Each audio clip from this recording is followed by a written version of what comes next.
Hello everyone. तो आज की वीडियो में हम लोग जो बीएससी फिफ्थ सेमेस्टर है उस पे मैं आप लोगों को इनऑर्गेनिक केमिस्ट्री के इंपॉर्टेंट टॉपिक्स और इंपॉर्टेंट क्वेश्चंस बताऊंगा। तो वीडियो को एंड तक जरूर देखिएगा। और इस पे मैं फिजिकल केमिस्ट्री के भी आप लोगों को इंपॉर्टेंट क्वेश्चंस और टॉपिक्स बताऊंगा। और वीडियो पसंद आ जाए तो इसको लाइक करिएगा। और जो मैं क्वेश्चंस बताऊंगा वो उसकी प्रोबेबिलिटी आप लोगों का मैक्सिमम 95 से 100% ये आप लोगों की प्रोबेबिलिटी है कि ये क्वेश्चंस आप लोगों के पेपर में आएंगे ही। तो वीडियो को एंड तक जरूर देखिएगा, ठीक है। तो इनऑर्गेनिक केमिस्ट्री में अगर हम लोग शुरुआत करें तो सिलेबस में आप लोग का दे रखे है, जैसे इनऑर्गेनिक केमिस्ट्री की कोऑर्डिनेशन केमिस्ट्री करके दिया है ना। जो कोऑर्डिनेशन केमिस्ट्री में आप लोग का इंपॉर्टेंट है वीबीटी से शुरुआत करिए, तो इस पे आ सकता है आप लोगों का लिमिटेशन ऑफ वीबीटी आ सकता है, ठीक है। फर्स्ट अगर मैं लिखना चाहूँ तो लिमिटेशन ऑफ वीबीटी, अगर आप लोग को विजिबल नहीं है तो तभी जाके मैं मुंह से ही बोल रहा हूँ, ठीक है। लिमिटेशन ऑफ वीबीटी क्या क्या है करके मोस्ट इंपोर्टेंट हो जाते हैं लिमिटेशन ऑफ वीबीटी। और किसमें, कोऑर्डिनेशन केमिस्ट्री है जो हमारा उसके अंदर, ठीक है। कोऑर्डिनेशन केमिस्ट्री, ठीक है, कोऑर्डिनेशन केमिस्ट्री के अंदर, ठीक है।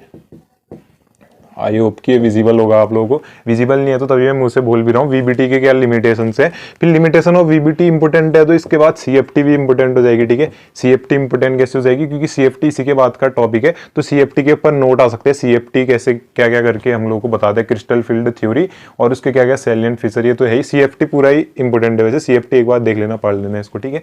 क्रिस्टल फील्ड थ्योरी और सीएफएससी, ठीक है। सीएफएससी आप लोगों का इंपोर्टेंट है, क्रिस्टल फील्ड स्प्लिटिंग एनर्जी करके जो आप लोगों का। अच्छा, एक है आप लोगों का स्प्लिटिंग ऑफ डी ऑर्बिटल। अच्छा, इससे पहले मैं आप लोगों को बता दूं कि डीडी ट्रांजिशन भर भर के आने वाला है, ठीक है, पेपर में। डीडी ट्रांजिशन से रिलेटेड या तो सीधे डीडी ट्रांजिशन क्या है बताओ, या इससे रिलेटेड कोई क्वेश्चन आ सकता है, ठीक है। इससे रिलेटेड कोई क्वेश्चन आ सकते हैं आप लोग के डीडी ट्रांजिशन से। और आप लोग का magnetic property of transition metals में आप लोग का दो साइंटिस्ट हैं, गाइस बोलते हो, गाइस मेथड है और फराडे मेथड है, ठीक है। इसको मैं अभी बाद में बता दूंगा, फिजिक्स वालों के लिए इजी है, मैग्नेटिक प्रॉपर्टीज वगैरह है, गाइस मेथड और फराडेस मेथड। क्योंकि मैग्नेटिक ससेप्टिबिलिटी मोस्ट इंपोर्टेंट है ना, मैग्नेटिक बिहेवियर और मैग्नेटिक ससेप्टिबिलिटी। मैग्नेटिक बिहेवियर वो फेरोमैग्नेटिक, फेरी मैग्नेटिक, वो अनपेयर्ड इलेक्ट्रॉन्स का जो खेल होता है ना उसके हिसाब से, ठीक है। मैग्नेटिक बिहेवियर और मैग्नेटिक ससेप्टिबिलिटी, ठीक है, उसी के मेथड से मैग्नेटिक ससेप्टिबिलिटी के। तो उसी में दो साइंटिस्ट दिए, गाइस मेथड या फराडे मेथड, इनके बारे में बताने हैं आप लोगों को। तो ये मोस्ट इंपोर्टेंट हो जाता है आप लोगों का। और एक और है आप लोगों का स्पेक्ट्रोकेमिकल सीरीज, ठीक है। स्पेक्ट्रोकेमिकल सीरीज क्या है इसको बताओ करके, ठीक है। स्पेक्ट्रोकेमिकल सीरीज मैं शॉर्ट में बता रहा हूँ, इसको आप लोग अपने हिसाब से लिख लेना। स्पेक्ट्रोकेमिकल सीरीज क्या है इसके बारे में बताओ। अच्छा, अब आप लोगों का इससे ज्यादा इंपोर्टेंट हो जाता है, इसको मैं रब कर देता हूँ थोड़ा ताकि आप लोग को विजिबल भी हो, ठीक है। इससे ज्यादा इंपोर्टेंट क्या हो सकता है आप लोगों का। अच्छा, ये तो है, ये आप लोगों का वीबीटी सीएफटी हो गया। अच्छा, एक और चीज है आप लोगों की, क्या चीज है ये, सब्स्टिट्यूशन रिएक्शन कैसे होती है, ठीक है। सब्स्टिट्यूशन रिएक्शन कैसे होती है, substitution reaction in square planar complexes, ठीक है, स्क्वायर प्लेनर कॉम्प्लेक्सेस, ठीक है। ये सारे मोस्ट इंपोर्टेंट क्वेश्चन है। सब्स्टिट्यूशन रिएक्शन सिलेबस में दे रखे, substitution reaction in square planar complexes, और क्या क्या चीजें इस पे दी हुई, सब्स्टिट्यूशन रिएक्शन। अच्छा, एक और चीज है आप लोग का, जो आप लोग का आयन है ना। अच्छा, और TiH2O का होल 6, ठीक है, TiH2O का होल 6 और 3 पॉजिटिव आयन है, जो 3 पॉजिटिव जो आयन है, इसकी क्या बताना है आपको, इलेक्ट्रॉनिक स्पेक्ट्रम और क्या चीज है, और एनर्जी लेवल डायग्राम, ये तो अभी बता दूं मैं। अच्छा, thermodynamic stability of metal complexes, thermodynamic stability of metal complexes, stability of metal complexes, short में लिखा है thermodynamic stability of metal complexes, ठीक है। काइनेटिक स्टेबिलिटी भी है, लेकिन पेपर में ज्यादा थर्मोडायनेमिक स्टेबिलिटी आते हैं, तो इसको देख लेना। अगर टाइम मिलता है तो काइनेटिक भी देख सकते हो। और क्या चीज हो सकती है आपकी, अच्छा, फैक्टर से क्या क्या इफेक्ट करते हैं आपका इसको, ठीक है। और फैक्टर से इफेक्टिंग से एक और चीज याद आई मेरे को, फैक्टर से इफेक्टिंग आप लोगों का कभी कभी ना सीएफएससी में भी पूछ लेते हैं, ठीक है। सीएफएससी में क्या क्या फैक्टर से इफेक्टिंग होते हैं करके सीएफएससी के लिए ना, ठीक है। तो वो भी पूछ लेते हैं कभी कभी कि सीएफएससी के क्या क्या फैक्टर से इफेक्टिंग है, सीएफएससी को जो इफेक्ट करते हैं। और वीबीटी और सीएफटी में कंपैरिजन आ सकता है, ठीक है, कंपैरिजन इन वीबीटी सीएफटी डिफरेंस टाइप में, ठीक है। अच्छा, और मोस्ट इंपोर्टेंट में क्या आप लोग का मैग्नेटिक बिहेवियर मोस्ट इंपोर्टेंट है, ठीक है, मैग्नेटिक बिहेवियर, ठीक है, मैग्नेटिक बिहेवियर, ठीक है। मैग्नेटिक बिहेवियर किस किस का इंपोर्टेंट है, ये जितने भी मैग्नेटिक प्रॉपर्टीज होती हैं उनके बारे में मैग्नेटिक बिहेवियर काफी ज्यादा इंपोर्टेंट है। सीधा सीधा क्वेश्चन आ सकता है आसान सा, डीडी ट्रांजिशन बता ही रखे आप लोगों को। और क्या चीज है इस पे आप लोग को आ सकता है, वीबीटी सीएफएससी आ सकता है, ठीक है। सीएफएससी किसके लिए आ सकता है आप लोग का, ये स्क्वायर प्लेनर के लिए आ सकता है मोस्टली। और थर्मोडायनेमिक स्टेबिलिटी तो इंपोर्टेंट है ही, ठीक है। थर्मोडाइनमिक स्टेबिलिटी मोस्ट इंपोर्टेंट है ही। अब थोड़े और क्वेश्चंस मैं आप लोगों को बताता हूँ, ठीक है। तो इनको थोड़ा आप लोग जो मैंने बताया उसी को नोट कर लेना, ये तो मैंने खाली शॉर्ट में बता रखा है, ठीक है। आप लोगों को CFT VBT यही इंपोर्टेंट, ठीक है। तो मूव करते हैं अब अगले टॉपिक की तरफ, ठीक है, अगले टॉपिक की तरफ मूव करते हैं। तो इसको आप खाली नोट कर लीजिए तब तक। तो अगले जो हमारे कुछ क्वेश्चन हैं इस पे, वो है आपका CFSE करके जो आप लोगों के सिलेबस में दे रखे हैं, क्या चीज है, क्रिस्टल फील्ड स्प्लिटिंग एनर्जी करके जो सिलेबस में दे रखे CFSE करके, और इसके जो फैक्टर्स अफेक्टिंग है उसको भी पढ़ लेना, ठीक है।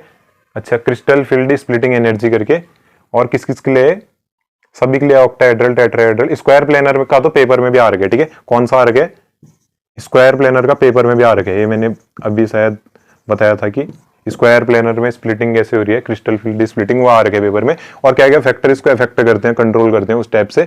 और ऑर्गल एनर्जी लेवल डायग्राम दिख ही जाएगा एक क्वेश्चन इससे रिलेटेड, क्योंकि सिलेबस में दे रखे ने ऑर्गल एनर्जी लेवल डायग्राम किस किस का, ऑक्टाहेड्रल कॉम्प्लेक्सेस का D1 से D9। जो फिजिक्स के स्टूडेंट है उनके लिए थोड़ा इजी रहने वाला पेपर, कौन सा पोर्शन, मैग्नेटिक प्रॉपर्टीज वाला, क्यों कैसे ये चीज समझना, उस पर मैग्नेटिक बिहेवियर करके, मैग्नेटिक ससेप्टिबिलिटी करके जो है आप लोग है इसके मेथड्स, ठीक है। मैग्नेटिक ससेप्टिबिलिटी निकालने का एक फॉर्मूला करके नहीं होता, न्यू ऐसे न्यू से दिखाते हैं जो भी है, ठीक है, पढ़ लेना इसको।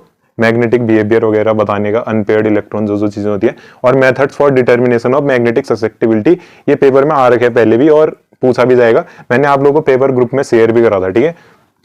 ऑर्गल एनर्जी लेवल डायग्राम पूछा जाता है काफी ज्यादा, D1 से D9 इलेक्ट्रॉनिक कॉन्फ़िगरेशन का, वैसे पेपर में ऑक्टाहेड्रल के लिए तो आ रखे है और सिलेबस में भी दिया है। और अगर मैं सिलेबस में देखूं तो इंपोर्टेंट जो चीज मेरे को लग रही है इसमें, ये आप लोगों का एक ये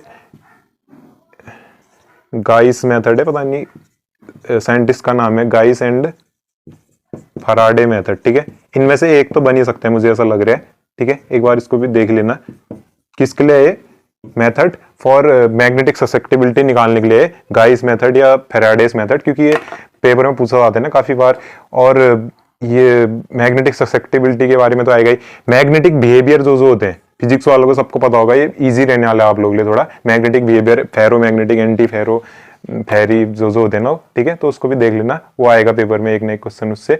और अगर मैं पेपर में देखना चाहूँ तो ऑर्गेनोमेटेलिक जो आपका पोर्शन है, तो ऑर्गेनोमेटेलिक से आप लोगों का आने वाला है इस पे मेरा, अगर मैंने इस पे जो क्वेश्चंस लिखे थे ऑर्गेनोमेटेलिक से, आप एक तो आएगा आप लोगों का मोस्ट इंपोर्टेंट है EAN आ सकता है, ठीक है, EAN आ सकता है, और 18 electron rule, 18 electron rule I hope कि विजिबल होगा आप लोगों को, वैसे मैं मुंह से बोल ही रहा हूँ, 18 इलेक्ट्रॉन रूल, ठीक है, आएगा 18 इलेक्ट्रॉन रूल, या हो सकता है इससे कोई क्वेश्चन टाइप के आ जाए। ऑर्गेनोमेटेलिक कंपाउंड में ऐसा आ सकता है कि अच्छा मेटल कार्बोनिल है ना, बॉन्डिंग इन मेटल कार्बोनिल आ सकता है, ठीक है, बॉन्डिंग इन मेटल कार्बोनिल आ सकता है। इसको मैं एक बार थोड़ा सा इरेज कर लेता हूँ, ठीक है, बॉन्डिंग इन मेटल कार्बोनिल आ सकते हैं, ठीक है, बॉन्डिंग इन मेटल कार्बोनिल। इसके बाद इनऑर्गेनिक के बाद हम लोग क्या करेंगे कि फिजिकल के भी क्वेश्चंस बता देता हूँ, क्योंकि बार बार मैं भी वीडियो बनाने में कहाँ लगी रहूँ। तो इसमें क्या है, बॉन्डिंग इन मेटल कार्बोनिल आ सकता है, ठीक है, बॉन्डिंग इन मेटल कार्बोनिल, ठीक है, इसको नोट कर लेना, बॉन्डिंग इन मेटल कार्बोनिल। और वैसे जिगलर नाटा कैटलिस्ट भी इंपोर्टेंट है, एक बार इसको भी देख लेना। चलो इसको मैं लिख तो नहीं रहा हूँ, जिगलर नाटा कैटलिस्ट देख लेना आप लोग। और क्या इस पे ये मेटल कार्बोनिल की बॉन्डिंग होगी ना, EAN हो गया, 18 इलेक्ट्रॉन रूल हो गया। ये ऐसा आ सकता है कि मेथड ऑफ प्रिपरेशन ऑफ, कुछ मेथड आ सकते हैं प्रिपरेशन के, किसके, प्रिपरेशन के किसके, ऑर्गेनोमेटेलिक कंपाउंड, आप नोट कर लेना, मैं शॉर्ट में लिखा है, ठीक है, क्योंकि काफी ज्यादा टाइम वेस्ट हो जाएगा इस पे। ऑर्गेनोमेटेलिक कंपाउंड, और क्या इस पे, अच्छा मेथड ऑफ प्रिपरेशन आ रखे, ठीक है, ये बहुत बार पूछा जाता है मेथड ऑफ प्रिपरेशन। और 18 इलेक्ट्रॉन रूल में कह भी रहा था, 18 इलेक्ट्रॉन रूल काफी ज्यादा आता है, ठीक है, भर भर के आता है पेपर में 18 इलेक्ट्रॉन रूल, ठीक है। 18 इलेक्ट्रॉन रूल को कौन कौन सेटिस्फाई करते हैं, क्या क्या नहीं करते, मेटल कार्बोनिल में पूछा जाता है ये भी, ठीक है, काफी ज्यादा आता है ये भी। और क्या आता है आप लोगों का, ऑर्गेनोमेटेलिक की जनरल मेथड प्रिपरेशन की, ये तो मोस्ट इंपोर्टेंट है। और क्या चीजें वैसे ज्यादा अगर इस पे देखें तो, अच्छा एक ये चीज है विल्किंसन कैटलिस्ट, एक बार देख लेना, मैकेनिज्म नहीं पूछ रहे इसकी, विल्किंसन कैटलिस्ट दे रखे हैं सिलेबस में, तो हो सकता है कि वो अगर टीचर क्या पता दे दे इसको भी, विल्किंसन कैटलिस्ट। तो जो जो चीजें तो मैं बता रहा हूँ वो तो कर ही लेना प्रिपेयर, जो क्वेश्चंस मैंने बता रखे। अच्छा एक क्वेश्चन है आप लोगों का, सिलिकॉन से कितने टाइप के होते हैं, ठीक है, इसको मैं दोबारा से रेज कर लेता हूँ ताकि विजिबल हो जाए, ठीक है, सिलिकॉन से कितने टाइप के होते हैं, ठीक है, सिलिकॉन्स, ये आप लोगों के सिलेबस में भी दे रखे हैं, सिलिकॉन्स और फॉस्फोरस के ऊपर है, तो फॉस्फोरस या सिलिकॉन कुछ भी आएगा, सिलिकॉन सा आता है वैसे मोस्टली पेपर में, ठीक है। सिलिकॉन्स और कितने टाइप के सिलिकॉन्स होते हैं, अब वैसे वही आएगा, हाँ सिलिकॉन्स के बारे में आ सकते हैं, और उसकी प्रिपरेशन मेथड, प्रिपरेशन कैसे होती है, ठीक है। और क्या क्या है, प्रॉपर्टीज, एप्लीकेशन, एप्लीकेशन पार्ट आ सकता है, ठीक है। सॉरी फॉर हैंड राइटिंग, ठीक है। एप्लीकेशन आ सकता है और प्रिपरेशन हो गया, प्रॉपर्टीज आ सकते हैं, ठीक है। और अगर मैं इनऑर्गेनिक में और ज्यादा इंपोर्टेंट देखना चाहता हूँ, जितने क्वेश्चन मैंने बता दिए वो तो सारे इंपोर्टेंट है ही है, बाकी फिर आप लोग देख लेना। ये जो एक कॉम्प्लेक्स है ना आपका TiH2O का होल 6 है, ठीक है। इसका फिर 3 पॉजिटिव इस पे चार्ज दिया है, ये आ सकता है, ये मैंने क्वेश्चन में भी पीछे बताया भी था। Orgel energy level diagram, DD transition भर भर के आएगा पेपर में, डीडी ट्रांजिशन, ठीक है। डीडी ट्रांजिशन भर भर के आएगा ये पक्का, ठीक है। देख लेना इसको भी। और मैग्नेटिक प्रॉपर्टी, ये तो फिजिक्स वाले आराम से कर लेंगे। जो थर्ड पोर्शन है, सिलेबस उठाना, खोलना, उसको देखना, थर्ड पोर्शन जो है वो आसानी से हो जाएगा। और उस पर मैंने 2 साइंटिस्ट के नाम बताए, कौन कौन से, गाई बोलते, जो भी बोलते हो, ठीक है। गाई, गाई बोलते हो, क्या बोलते हो उसको, GOUI, गाई, गाई और क्या, फराडे, ठीक है। गाई और फराडे, ठीक है। इनमें से एक मेथड तो आएगी इसकी, मैग्नेटिक ससेप्टिबिलिटी, न्यू से दिखा दो, जिससे भी दिखा दो, ठीक है। न्यू है, इसके सिलेबस में भी दे रखे हैं। और क्या है, VBT CFT में कंपैरिजन भी आ सकते हैं। VBT CFT वैसे मैंने पहले बता रखे हैं, फिर भी एक बार लिख लो, VBT और CFT, ठीक है। ये पूरा सिलेबस का एनालाइज करके बता रहा हूँ, ये ऐसी हवा में नहीं बता रहा हूँ कुछ भी, ठीक है। देख लेना एक बार जो जो चीजें दे रखे हैं, ठीक है। और ये फैक्टर्स अफेक्टिंग स्टेबिलिटी और काइनेटिक, थर्मोडायनेमिक ज्यादा आते हैं पेपर में। और इनऑर्गेनिक का तो वही है, एक बार फिजिकल का भी देख लेते हैं, ठीक है। तो फिजिकल के भी मैं क्वेश्चन नोट कर लेता हूँ, जिससे थोड़ा टाइम वेस्ट कम हो, ठीक है। तो इनऑर्गेनिक के तो आप लोग देख लेना। तो एक बार थोड़ा फिजिकल केमिस्ट्री की भी क्वेश्चंस देख लेते हैं थोड़े बहुत। तो फिजिकल केमिस्ट्री में आप लोगों का वैसे थर्मोडायनेमिक्स से शुरू है, ठीक है। थर्मोडायनेमिक्स में आप लोगों ने फिजिक्स में ही पढ़ी होगी, तो इस पे इजी रहने वाले फिजिक्स वालों के लिए। फिजिकल केमिस्ट्री का है, ठीक है, पेपर। फिजिकल केमिस्ट्री में जो मैं बता रहा हूँ, नस्ट हीट थ्योरम आ सकता है, इससे रिलेटेड आप लोगों के नस्ट हीट थ्योरम तो आएगी। और एब्सोल्यूट जीरो टेम्परेचर भी पूछ रहे हो उससे, ठीक है। एब्सोल्यूट जीरो टेम्परेचर पे क्या रहते हैं, मैंने आप लोगों को प्रीवियस ईयर पेपर भेजा भी था इनऑर्गेनिक का, उसको देख लेना। थर्मोडायनेमिक्स बहुत ज्यादा इंपॉर्टेंट है फिजिकल के लिए, ठीक है। इस बार राउल्ट लॉ, राउल्ट लॉ या तो थ्योरी आ सकती है या उससे रिलेटेड कोई न्यूमेरिकल आ सकते हैं, ठीक है। सॉल्यूशन चैप्टर 12th क्लास में पढ़ा होगा ना, सॉल्यूशन चैप्टर पढ़ा होगा, पहले ही पढ़ा होगा, 12th क्लास में तो पढ़ा ही होगा, ठीक है। सॉल्यूशन चैप्टर में से भर भर के आएगा, क्या चीज आएगा सॉल्यूशंस में से, देखना। आइडियल नॉन आइडियल आ सकते हैं। सॉल्यूशंस तो वैसे पूरा रिवाइज करना पड़ेगा आप लोगों को, क्योंकि सभी इंपोर्टेंट रहते हैं उसमें सॉल्यूशंस में, लेकिन फिर भी अगर मैं इंपोर्टेंट बताना चाहूँ तो ऑस्मोसिस हो गया, राउल्ट लॉ हो गया, और क्या चीज हो सकता है, ये आप लोगों का क्या है, कॉलिगेटिव प्रॉपर्टीज होती है ना, जो कॉलिगेटिव प्रॉपर्टीज में से कोई एक प्रॉपर्टी आ सकती है, डिप्रेशन इन फ्रीजिंग पॉइंट या एलिवेशन इन बॉइलिंग पॉइंट, कुछ भी आ सकता है, ठीक है, कॉलिगेटिव प्रॉपर्टीज में से। और क्या है, ऑस्मोसिस या ऑस्मोटिक प्रेशर तो वही इंपॉर्टेंट, कॉलिगेटिव प्रॉपर्टीज दिया ही है, आएगा ही वो, ठीक है। आइडियल नॉन आइडियल में हो सकता है डिफरेंस, अब बच्चे तो नहीं, डिफरेंस तो नहीं आएगा, कुछ भी हो सकता है, ठीक है। देख लेना एक बार। अच्छा, फोटो केमिस्ट्री में एक चीज बताना चाह रहा था, मोस्ट इंपोर्टेंट मैं आप लोगों को बताऊं, फोटो केमिस्ट्री में क्या है, लॉज, जो लॉज ऑफ फोटो केमिस्ट्री है, ठीक है। लॉज ऑफ फोटो केमिस्ट्री, ठीक है। लॉज ऑफ फोटो केमिस्ट्री क्या क्या हो सकते हैं, स्टार का आइंस्टीन लॉ दिखेगा पेपर में, स्टार का आइंस्टीन लॉ, ठीक है। स्टार्क आइंस्टीन लॉ, या कौन से, ग्रोथस ड्रॉपस लॉ, ठीक है। ग्रोथस ड्रॉपर बोलते हो, ड्रैपर जो भी लिखे, ठीक है, ड्रैपर लॉ, ठीक है। प्रोनाउंसिएशन में क्या ही देखना है, ठीक है। और कौन से लॉज ऑफ फोटोकेमिस्ट्री में, Beer Lambert law, Beer Lambert law बहुत ज्यादा इंपॉर्टेंट है, बी लैम्बर्ट लॉ भर भर के आ जाए भी पेपर में, ठीक है, काफी बार पूछ सके।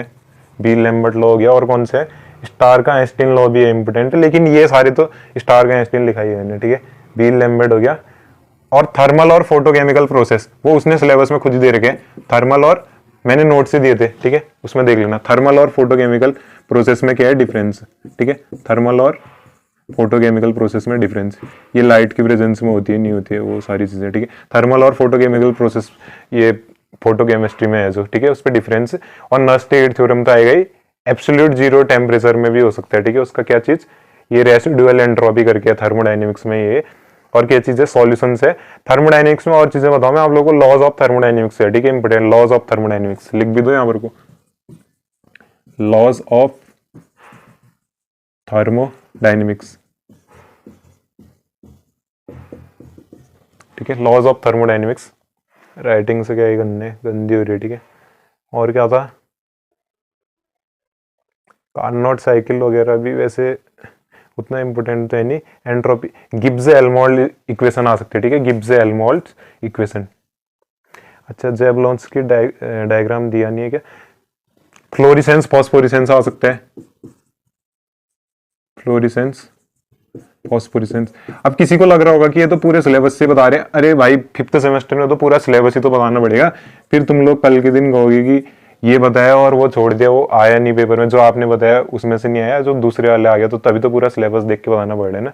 क्या क्या चीज हो सकती है? और इस पे थर्मोडाइनमिक्स मैंने कह दिया पूरी इंपॉर्टेंट है वैसे तो, लेकिन अगर एक चीज है थर्मोडाइनमिक्स पूरा पढ़ लेते तो फिर बाकी कोई चीजों में ज्यादा उतना ध्यान नहीं दोगे तो चलेगा, क्योंकि थर्मोडाइनमिक्स में लॉज वगैरह, नास्टेड थ्योरम, ये सब चीजें आप लोगों ने पढ़ी होगी, कार्नोट साइकिल, ठीक है, फिजिकल और केमिकल प्रोसेस, एंट्रोपी चेंजेस जो होते हैं उस पर, ठीक है। अच्छा, लॉज ऑफ थर्मोडाइनमिक्स आ सकते हैं, ठीक है, ये तो बताया है मैंने आप लोगों को। अब जब लॉन्स की डायग्राम तो है नहीं सिलेबस में, और क्या क्या है वैसे ये इसमें फिजिकल केमिस्ट्री में मैं आप लोगों को एक चीज बताऊं, सबसे ज्यादा इंपॉर्टेंट क्या हो सकती है? थर्मोडायनेमिक्स मोस्ट इंपॉर्टेंट है, थर्मोडायनेमिक्स को प्रिपेयर कर लो। फोटो केमिस्ट्री सबसे आसान है, और सॉल्यूशंस जो चैप्टर है, सॉल्यूशन चैप्टर पहले भी पढ़े है तो आसान रहेगा, ठीक है। तो फिजिकल में ये सब तो वैसे इंपॉर्टेंट थे, लॉज ऑफ फोटो केमिस्ट्री वगैरह, और सॉल्यूशन चैप्टर पूरा 12th में पढ़ाई है, तो खाली रिवाइज ही तो करना है, ठीक है, खाली रिवाइज ही तो करना है आप लोगों को, ठीक है।